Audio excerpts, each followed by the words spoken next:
قربان ہو جائے ہمارے نبی محمد صلی اللہ علیہ وسلم اور محمد صلی اللہ علیہ وسلم کی بیویوں پر. لیکن آپ نے غور کیا کہ اللہ سبحانہ تعالیٰ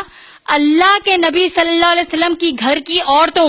اللہ کے نبی صلی اللہ علیہ وسلم کی بیویوں کو حکم دے رہے ہیں کہ جب وہ صحابہ جیسے ایمان والوں کے سامنے آئیں تو سر سے لے کر پاؤں تک اپنے آپ کو ڈھانک لیں، حجاب کر لیں. اور حجاب کی اہمیت اس سے بھی بڑھ کر اس بات سے لگایا جا سکتا ہے کہ اللہ سبحانہ تعالیٰ نے صحابیات رضی اللہ تعالیٰ عنہم کو حکم دیا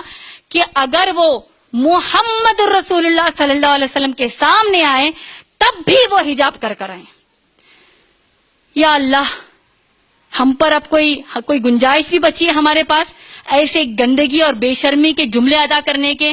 کہ میری نیت تو صاف ہے، مجھے حجاب کرنے کی ضرورت نہیں، یا میرے میل فرینڈز جو ہوتے ہیں یا پھر میرے کزنز، میرے دیور، میرے جیٹھ، یہ لوگ ماشاءاللہ میرے سے بہت اچھے رہتے ہیں، ان کی نیت بری نہیں ہے.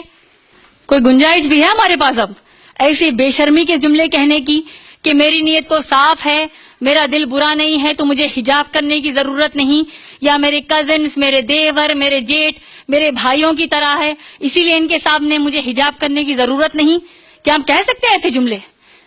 اللہ کی لعنت ہو ایسی مسلمان بے حجاب مسلمان عورتوں پر کہ ان کو حجاب کے حکم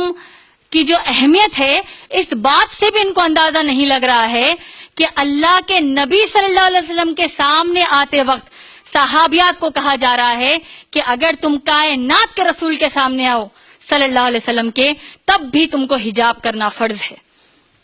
اور لعنت ہے ایسے مسلمان ماں باپ پر جو اپنی بچیوں کو حجاب کرنے سے رکاتی ہیں اور اپنی حجاب کرنے والی بیٹیوں کا مذاق اڑاتی ہیں. میری بہنوں،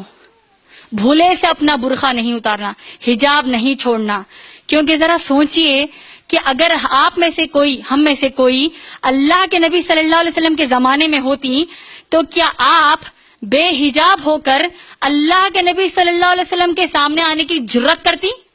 ہرگز نہیں. تو پھر کیسے آج کے گندے ماحول میں ہم اپنے حجاب کو بغیر کسی احساس کے، بغیر کسی شرم کے اپنے گھر کے، خاندان کے غیر محرم مرد اور باہر